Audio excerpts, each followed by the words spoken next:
Hello everyone, मैं हूं मोनिका और स्वागत है रमोना किचन में। मैंने यहाँ पर आज की रेसिपी के लिए एक मिक्सी का जार लिया है जिसमें हम डाल देंगे 1 कप आटा और 1 कप मैंने यहाँ पर सूजी ली है। दोनों की क्वांटिटी मैंने यहाँ पर इक्वल रखी है। आप चाहें तो सिर्फ गेहूं का आटा भी लेकर इस रेसिपी को बना सकते हैं। तो मैंने यहाँ पर बारीक वाली सूजी ली है। आपके पास जो भी सूजी है आप ले सकते हैं, क्योंकि हमें इसे आटे के साथ में पीस लेना है। तो सूजी को हमें आटे के साथ ही डालकर पीसना है, जिससे कि वो अच्छे से पिस जाएगी और एक फाइन पाउडर बनकर तैयार हो गया। तो आप देखिए बिल्कुल अच्छे से पिस चुकी है। तो अब हम यहाँ पर इसको रख देंगे साइड में और एक लेंगे बाउल। तो मैंने यहाँ पर एक बड़ा सा बाउल लिया है जिसके अंदर मैंने 1 कप पानी डाल दिया है। तो पानी की क्वांटिटी कम ज़्यादा हो सकती है, आप अपने अकॉर्डिंग है वो सेट कर सकते हैं। तो पानी में हमने 1 टीस्पून चीनी डाल दी है और यहाँ पर मैंने 1 टेबल स्पून डाल दी है इंस्टेंट ड्राई ईस्ट। और अच्छे से हम इनको मिक्स कर लेंगे जब तक कि चीनी है वो अच्छे से घुल नहीं जाती है। तो चीनी अच्छे से घुल गई है, तो अब हमने जो आटा पीस कर रखा है उसे हम छान लेंगे। सारा आटा हमने यहाँ पर छान लिया है और अब हम इसके अंदर फ्रेश दही डालेंगे 2 चम्मच। और आपको फ्रेश दही यूज़ करना है, खट्टा यूज़ नहीं करना है। 1 टीस्पून हम इसके अंदर नमक ऐड कर देंगे और अब हम आटे को गूंद लेंगे। तो हमें यहाँ पर आटा है वो टाइट लगाकर तैयार नहीं करना है। ये थोड़ा सा चिपचिपा और गीला होगा। आप देख सकते हैं बहुत ही ज़्यादा स्टिकी है, तो हाथों पे ये चिपक रहा है। तो इसी तरीके का आटा है वो लगता है। तो आपको इसमें आटा है वो और नहीं ऐड करना है। तो इसी तरीके से हम यहाँ पर इसको अच्छे से मसल लेंगे। और ये हाथों पे चिपक रहा है तो हम इसके ऊपर थोड़ा सा घी डाल देंगे, जिससे कि ये हाथों पर चिपकेगा नहीं और अच्छे से हम इसको मसल लेंगे। तो मैंने यहाँ पर घी का इस्तेमाल किया है। अगर आपके पास ऑलिव ऑयल है तो वो भी आप डाल सकते हैं, या फिर आप मेल्टेड बटर भी यूज़ कर सकते हैं। तो अच्छे से हम इसको मिक्स कर लेंगे। तो आप देख सकते हैं बिल्कुल भी आटा है वो हाथ पर नहीं चिपक रहा है। अब हम आटे को चॉपिंग बोर्ड पर ट्रांसफ़र कर लेंगे। अगर आप स्लैब पर करना चाहते हैं तो आप स्लैब पर भी कर सकते हैं। तो मैंने यहाँ पर आटे को इस तरह से फैलाकर इसमें 3 से 4 चम्मच घी है वो इसके ऊपर डाल दिया है। और अंगुली की सहायता से हमें इसके अंदर इस तरह से घी है वो मिक्स कर लेना है। और इस तरीके से हमें इसको डालकर 5 मिनट तक इसकी इसी तरीके से मालिश करनी है। आप देख सकते हैं अभी ये चिपचिपा है और चॉपिंग बोर्ड पर भी आटा है वो चिपक रहा है। तो हमें इसको कम से कम 5 मिनट के लिए अच्छे से इसी तरीके से मसलना है, जब तक कि आटा है बिल्कुल भी स्मूथ नहीं हो जाता है, बिल्कुल चिकना हो जाएगा ये इसी तरीके से करते करते। तो आप देख रहे हैं मैं बार बार थोड़ा थोड़ा घी है वो इस्तेमाल कर रही हूँ और इसको एकदम स्मूथ और चिकना हमें बना लेना है। अब आप देख सकते हैं आटा है बिल्कुल भी चिपक नहीं रहा है, बिल्कुल स्मूथ हो गया है। और अब आप देख सकते हैं मैंने यहाँ पर इसको हाथों में लिया तो हाथों पर भी ये चिपक नहीं रहा है। तो इसी तरीके से हमें इसको मसल मसल के चिकना करना है। तो अब हम इसके 4 पीसेस कर लेंगे। तो इक्वली हमने इसके 4 पीसेस है वो कर लिए हैं।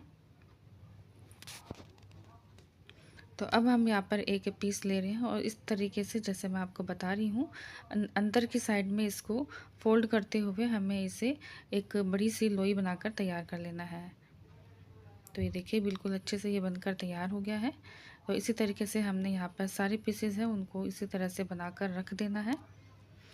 तो यहाँ पर सारी लोई है वो बनकर तैयार हो गई है। तो आज हम इसके 4 पिज़्ज़ा बनाकर तैयार करेंगे मीडियम साइज़ के।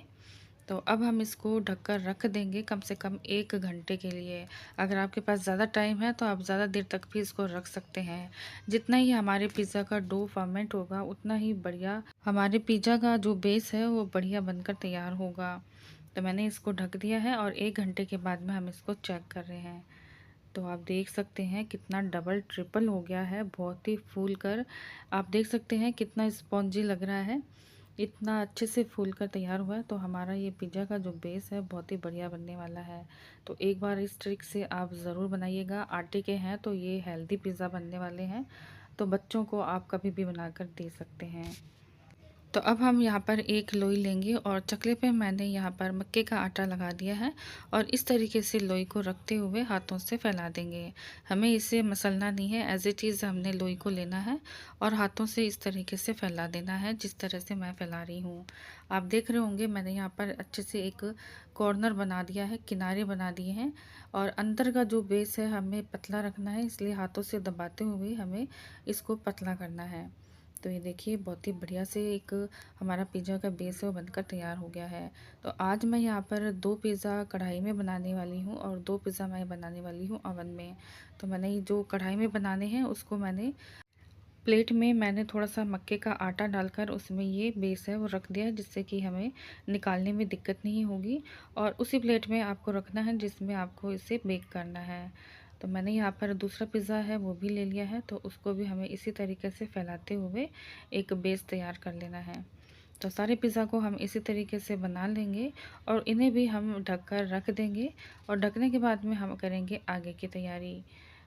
तो मैं इसको बनाने वाली हूँ अवन में। तो मैंने यहाँ पर अवन की जो ट्रे होती है उसी में मैंने रख दिया है और इसको हम यहाँ पर ढक देंगे। तो ढकने से हमारे 10 से 15 मिनट के बाद में ये और भी ज़्यादा फूल जाएंगे। तब तक हम आगे की तैयारी कर लेते हैं। तो मैंने यहाँ पर एक नॉन स्टिक कढ़ाई ली है जो कि ख़राब हो चुकी है, मैं इसको बेकिंग में ही यूज़ करती हूँ। मैं इसके अंदर डाल रही हूँ नमक। नमक को भी मैंने काफ़ी बार यूज़ कर लिया है तो इसलिए वो काला हो गया है और इसको हम ढककर प्री हीट होने के लिए रख देंगे।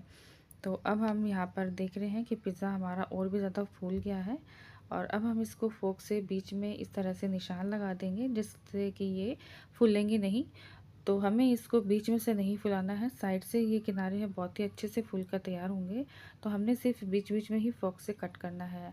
अब मैं यहाँ पर लगा रही हूँ पिज़्ज़ा सॉस, जो कि मैंने ये घर पे ही बनाकर तैयार किया है।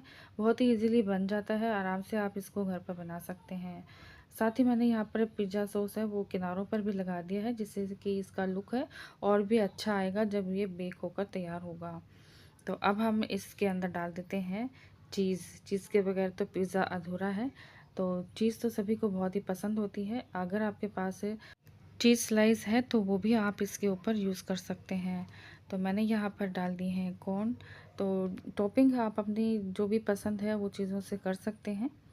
तो मैंने यहाँ पर ये सब्जियां हैं वो कट करके रखी है, शिमला मिर्च, टमाटर, प्याज और हरी मिर्च, जो कि गोल शेप में कट की है और ये बिल्कुल भी तीखी नहीं है, देखने में भी अच्छी लगती है और खाने में भी इसका टेस्ट है वो अच्छा आता है। तो मैंने यहाँ पर टमाटर लगा दिए हैं, शिमला मिर्च लगा दी है और अब हम यहाँ पर लगा देंगे प्याज के पीसेस। तो जो भी चीज़ें आपको पसंद है वो आप यूज़ कर सकते हैं। अगर आपको शिमला मिर्च पसंद नहीं है तो उसे आप स्किप भी कर सकते हैं। तो चॉइस आपकी है, क्योंकि आप घर पे बना रहे हैं तो आपको जो चीज़ें पसंद है वही आप इसके ऊपर टॉपिंग में यूज़ कर सकते हैं। तो हमारा ये पिज़्ज़ा बनकर तैयार हो गया है। तो अब हम इसको बेक करने के लिए रखेंगे। तो कढ़ाई भी हमारी प्री हीट हो चुकी है। तो अब हम इसके अंदर एक स्टैंड लगा देंगे और उस पर रख देंगे प्लेट है। तो बहुत ही अच्छे से ये गर्म हो चुका है। तो अब हम इसके ऊपर प्लेट ढक देंगे। तो कढ़ाई को आपको अच्छे से कवर करना है, इसकी हीट है बिल्कुल भी निकलनी नहीं चाहिए, तभी अच्छे से हमारा ये पिज़्ज़ा वो बनकर तैयार होगा। और अब हम तैयार कर लेते हैं हमारे अवन वाले पिज़्ज़ा को। तो आप देख सकते हैं ये और भी अच्छे से फूल गया है। तो अच्छे से हम इसको वापस से शेप दे देते हैं। तो ये पिज़्ज़ा बहुत ही टेस्टी और यमी बनने वाले हैं। आपको यकीन ही नहीं होगा कि आपने आटे और सूजी से इसको बनाकर तैयार किया है। मेरे हस्बैंड को ये पिज़्ज़ा बहुत ही स्वादिष्ट लगा और जब उनको ये पता चला कि मैंने इसे सूजी और आटे से बनाया है तो फिर उनको और भी अच्छा लगा, क्योंकि जब इतना अच्छा पिज़्ज़ा आप सूजी और आटे से बना सकते हैं तो फिर मैदे का यूज़ क्यों करना। तो आप इस हेल्दी पिज़्ज़ा को जब मन चाहे बनाकर खा सकते हैं, बिल्कुल भी आपको नुकसान नहीं करेगा। तो इस पिज़्ज़ा की जो टॉपिंग है वो मैंने अपने बेटे की पसंद से की है, क्योंकि उसे पनीर है वो बहुत ही पसंद है। पनीर के पीसेस करके मैंने उसे नमक, हल्दी और लाल मिर्च डालकर रख दिया था। और अब हम इसके ऊपर हरी मिर्च लगा रहे हैं, प्याज लगा रहे हैं। मैंने यहाँ पर शिमला मिर्च है उसका यूज़ नहीं किया है क्योंकि उसको पसंद नहीं है। तो ये पिज़्ज़ा भी हमारा बनकर तैयार हो गया है। देखने में कितना बढ़िया लग रहा है। तो चलिए अब हम इसको भी अवन में रख देते हैं। तो मैंने ये अवन को 10 मिनट के लिए प्री हीट कर लिया था और अब हम इसको 180 डिग्री टेम्परेचर पर 30 मिनट के लिए हम इसको बेक होने देंगे। तो कढ़ाई में जो पिज़्ज़ा था उसे हमने यहाँ पर 30 मिनट के लिए बेक किया है। तो आप देख सकते हैं बिल्कुल अच्छे से कुक हो गया है ऊपर से, लेकिन अभी नीचे से नहीं पका है। तो मैं इसे 10 मिनट के लिए और कुक कर रही हूँ। और यहाँ पर हमारा जो अवन वाला पिज़्ज़ा है वो बनकर तैयार हो गया है। तो आप देख सकते हैं इसका लुक कितना अच्छा बनकर तैयार हुआ है और बिल्कुल मार्केट जैसा लग रहा है। कोई कह ही नहीं सकता कि ये घर पे बना हुआ है। इसकी जो कलर है, चीज़ इतने अच्छे से मेल्ट हुई है और बहुत ही बढ़िया लग रहा है। तो ये देखिए कितने अच्छे से फूला है, बिल्कुल मार्केट से भी अच्छा लग रहा है ये। और आटे से बना है, तो जब हम कोई भी चीज़ हेल्दी बनाते हैं और इसका लुक इतना अच्छा निकल कर आता है तो बहुत ही ज़्यादा खुशी होती है। और हम जब सर्व करते हैं बच्चों को तो हमें बिल्कुल भी टेंशन नहीं रहती है, क्योंकि हमें उन्हें हेल्दी पिज़्ज़ा दिया है। तो आप इसे बच्चों को, बड़ों को, सभी को खिला सकते हैं। तो ये देखिए कढ़ाई वाला पिज़्ज़ा भी बहुत ही बढ़िया बनकर तैयार हुआ है। कढ़ाई में जब पिज़्ज़ा बनता है उससे थोड़ा टाइम लगता है और अवन में है वो जल्दी बन जाता है। और दूसरा, कढ़ाई में जब हम बनाते हैं तो उसके जो कॉर्नर है वो थोड़े से हार्ड हो जाते हैं, लेकिन कलर इसका भी बहुत ही बढ़िया आया है। तो अब मैंने यहाँ पर दूसरा पिज़्ज़ा है वो भी डाल दिया है। तो इसे भी हम 30 से 40 मिनट के लिए बेक कर लेंगे। और ये देखिए कितने अच्छे से फूला और नीचे से बिल्कुल अच्छे से सिक कर तैयार हुआ है। तो ये है अवन वाला पिज़्ज़ा जो कि सॉफ्ट है और बहुत ही अच्छे से कुक हुआ है। तो ये देखिए इजीली ये कट रहा है, बहुत ही अच्छे से ये बनकर तैयार हुआ है। सबको इतना पसंद आया कि सभी ने बोला कि अब से हम आटे वाला ही पिज़्ज़ा खाएंगे। तो ये देखिए बिल्कुल अच्छे से ये फूला है, कितनी अच्छे से इसमें जाली बनी है, आप देख सकते हैं। बहुत ही ज़्यादा बढ़िया बनकर तैयार हुए हैं। तो अब ये है कढ़ाई वाला। तो कढ़ाई में जो बनाया है वो थोड़ा सा आपको लग रहा होगा थोड़ा सा हार्ड बनकर तैयार हुआ है, लेकिन टेस्ट है वो बहुत ही बढ़िया लगता है इसका भी। तो आप दोनों तरीके से कैसे भी बना सकते हैं। अगर आपके पास अवन नहीं है तो आप इसको कढ़ाई में भी बना सकते हैं। तो यहाँ पर मैंने इसके ऊपर डाल दिया है चिली फ्लेक्स और पिज़्ज़ा ऑर्गेनो, जिससे कि इसका टेस्ट है और भी बढ़ जाता है। तो आप इस तरीके से आटा और सूजी को मिक्स करके पिज़्ज़ा बना सकते हैं। आप चाहें तो सिर्फ आटे से भी बना सकते हैं, आज जैसे भी आपको पसंद हो उस तरीके से बनाकर आप इंजॉय कर सकते हैं। तो ये हमारा अवन वाला दूसरा नंबर जो पिज़्ज़ा है वो भी बनकर तैयार हो गया है।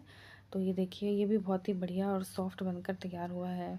और ये है हमारा कढ़ाई में बनने वाला दूसरा पिज़्ज़ा। तो इसमें भी हमने यहाँ पर ऑर्गेनो और चिली फ्लेक्स है वो डाल दिया है। तो अगर आपको ये पसंद आता है तो प्लीज़ लाइक शेयर और सब्सक्राइब ज़रूर कीजिएगा। मिलते हैं अगली रेसिपी में। Thanks for watching.